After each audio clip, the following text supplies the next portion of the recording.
People often say that it's not just what happens to you in life, but how you respond to it. And the Jewish tradition agrees.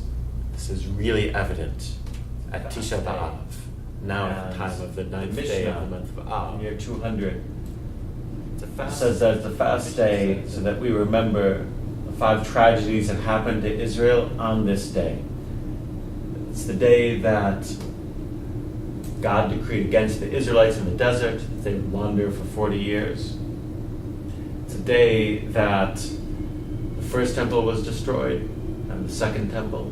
It's a day that Beitar, the Jewish stronghold in the Bar Kokhba War of the 2nd century, fell. It's a date of the subsequent destruction And of it's Jerusalem. a day that Jerusalem was subsequently destroyed. This list, history would add the destruction of Jewish communities in Europe during the Crusades, the expulsion from Spain, the Khmelnytsky massacre in the Ukraine in the 17th century.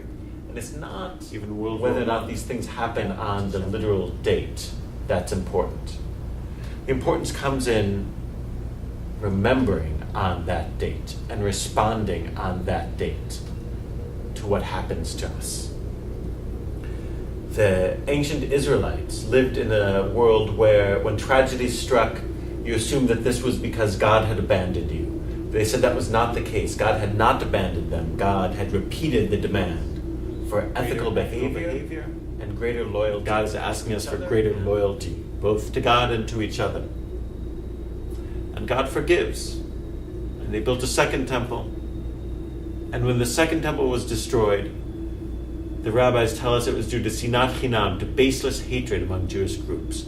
The temple signifies God's presence in the world that was driven out because of baseless hatred. And we see this sinat chinam, this hatred, still exists in the Jewish world, at the highest levels. even up to the highest levels of Rabbi our Shlomo Omar, the Sephardic chief rabbi of Israel, called Reform and conservative Jews haters of Judaism, and said they were as bad or worse than those who would destroy the state of Israel.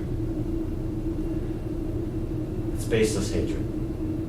That's what we're called to stop on Tisha B'Av. Every group has people who cannot tolerate the baseless hatred, sinat chinam. And in any group you can find people who aren't tolerant of those who are different from them. And that's what the ninth Vav calls us, to remember and to purge ourselves of. To feel our emptiness, to feel the fact that we don't have all the answers, and to understand that we're to embrace the differences in each other, understand and among our that we need each other, and we need diversity. Because I don't have all the answers. Neither do you. No one does. That's why we need each other. And we need diversity. And we need understanding. And we need it fast. That's part of the message of Tisha B'Av. We feel the pain. We don't just intellectually think about our pain, but we feel it through fasting. And we commit to change. We begin to heal our rifts, and we stand up for our beliefs. That we're to learn from others, we're not to be bullied by them, and we're to remember the story of the destruction of the first temple. The Talmud tells us that as the Babylonians circled the temple and began destroying it, a group of young Kohanim, a group of young priests climbed to the roof of the sanctuary. They took the keys to the sanctuary. They looked up to the heavens and said, Rabbono Shel Olam, they said, Master of the universe, we are no longer worthy of holding the keys to your house.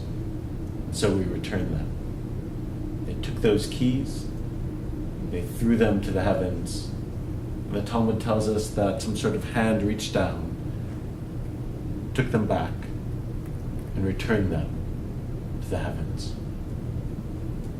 We don't have those keys anymore.